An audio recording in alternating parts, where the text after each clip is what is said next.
Hey everybody, Yahoo Fantasy Football, the Tucson Tackle Dummies League. This is your Week 1 recap. We're going to start things off in the Wildcat Division as divisional play highlights Weeks 1, 2, and 3 in the TTD League.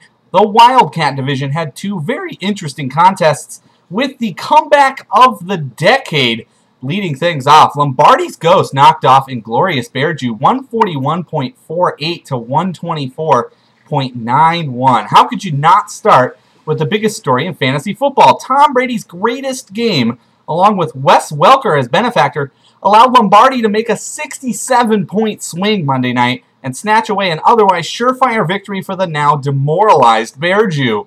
Brady's 37.58 was the highest individual total Lombardi has ever had at any position in league history. The huge games from Brady and Welker were much needed, though, as Lombardi only had two other players reach double digits on the entire roster. Lombardi was able to outscore Bearju in flex scoring and got more points than Bearju using two tight ends this week, but Bearju had a definite edge at running back, outscoring Lombardi 45.3 to 6.75 at the position. And Bearju accomplished that despite a weak showing from Rashard Mendenhall, who scored just 3.5 points.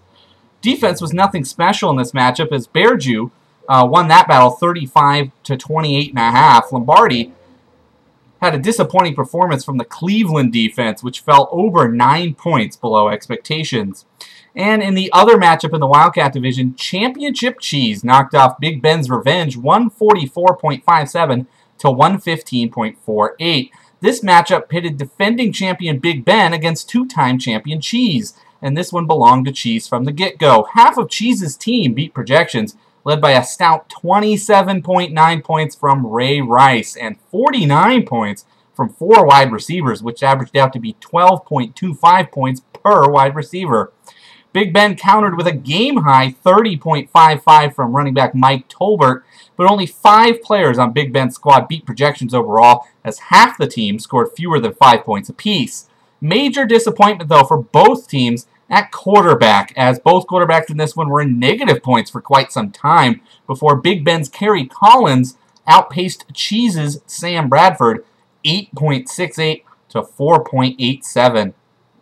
Defense in this matchup was weak, as both teams had IDPs that actually posted a 0, and the final in that one was 34.5 to 32 in favor of Cheese. Over half of Big Ben's defensive points came from the Philadelphia defense, which posted an excellent 18 points while stifling Cheese's quarterback this week.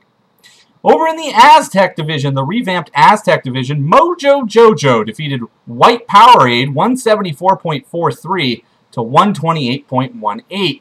The revamped Aztec Division got off to an impressive start. First off with the Mojo versus Powerade matchup, a meeting of two teams new to the TTD League. Mojo got the 2011 campaign started right by posting the highest score of the week and the highest score in Aztec Division history.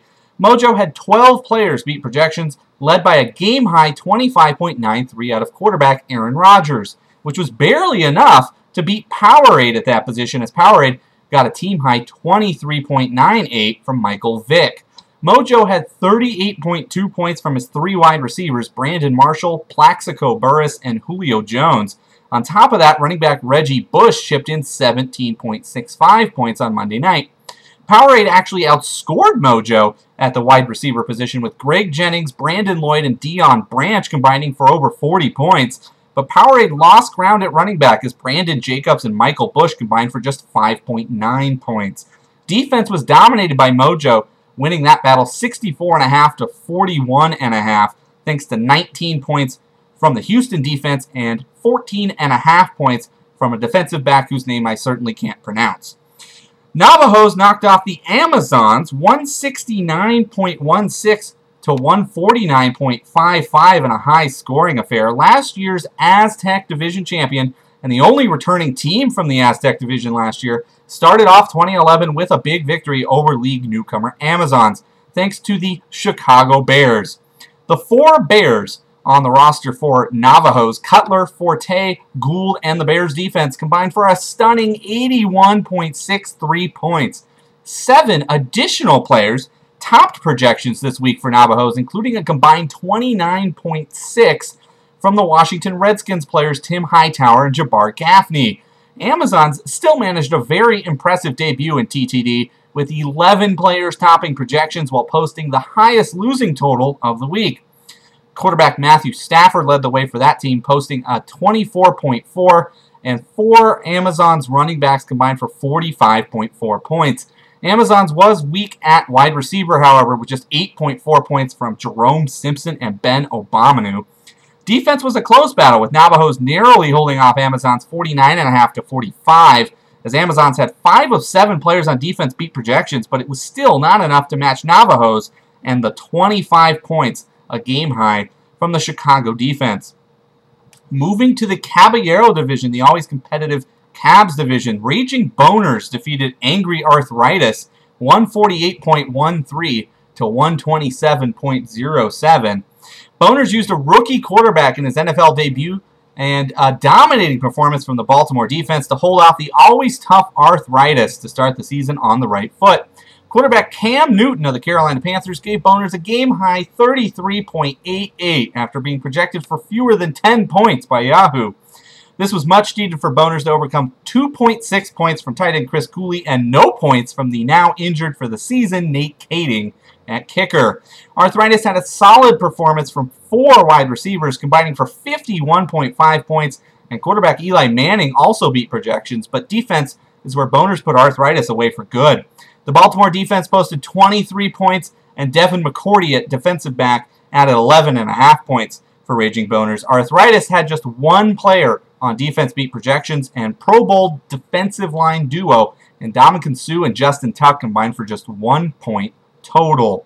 In the other Cab matchup, What the Shell knocked off Wildcats 156.46 to 125.21. 4 running backs were the difference in this matchup, as Shell's powerful running game combined for 64 points, averaging 16 points per player between Maurice Jones-Drew, Ryan Matthews, Cedric Benson, and Beanie Wells. Shell capped off the offensive onslaught with a game-high 30.66 at quarterback from Drew Brees. This was a much-needed surge, though, to cover for a terrible score at wide receiver, where Shell just scored 2.2 points from Lee Evans and Dwayne Bowe combined. Wildcats had 5 players in double digits on offense, led by a team-high 16.25 from Miles Austin at wide receiver, but also had a team low on offense with wide receiver Kevin Walters' 2.65 points.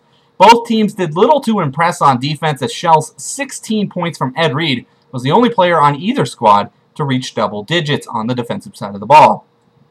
And finally, in the Toro division, AZ Chargers knocked off Viva Football 144.97 to 111.96. Chargers used a consistent performance to spoil Viva's fantasy football debut.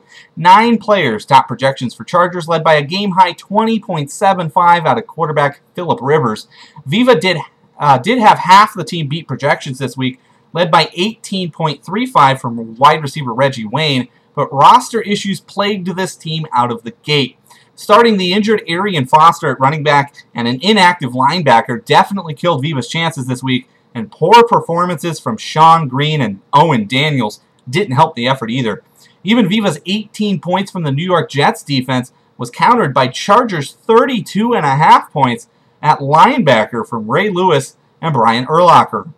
And in the biggest blowout of the week, Mustache Discount knocked off Greek Thunderball 163.97 to 83.10. Mustache kicked off the season by posting the biggest blowout of the week, beating a weak Greek team by over 80 points. Mustache had 74.74 from their 3 wide receivers, led by Carolina's Steve Smith and his 31.8 points. Mustache also had 20.73 at quarterback with Tony Romo, which helped to cover up the fact that the team was really poor at running back this week, as Chris Johnson, Frank Gore, and Jonathan Stewart, what used to be a who's who at running back, combined for just 19.45 this week. Greek had just 2 players in double digits as a team, though, while posting the week's lowest score, led by a 22.3 at a wide receiver, Calvin Johnson. On defense, Mustache posted 13 points with the Atlanta defense to overwhelm Greek Thunder, and his Pittsburgh defense, which posted a -2 against the Baltimore Ravens this week. Mustache could be in trouble at IDP going down the road, though, losing John Beeson and Eric Berry to injury for the season in Week 1 action. But Greek, again, continued a long tradition of starting inactive players on defense, as both linebackers were inactive in Week 1 action.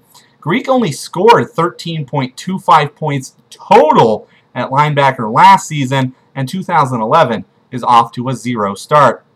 Now looking forward to Week 2, divisional play will continue. In the Wildcat division, you're going to see Cheese take on Bear Jew and Big Ben meet Lombardi.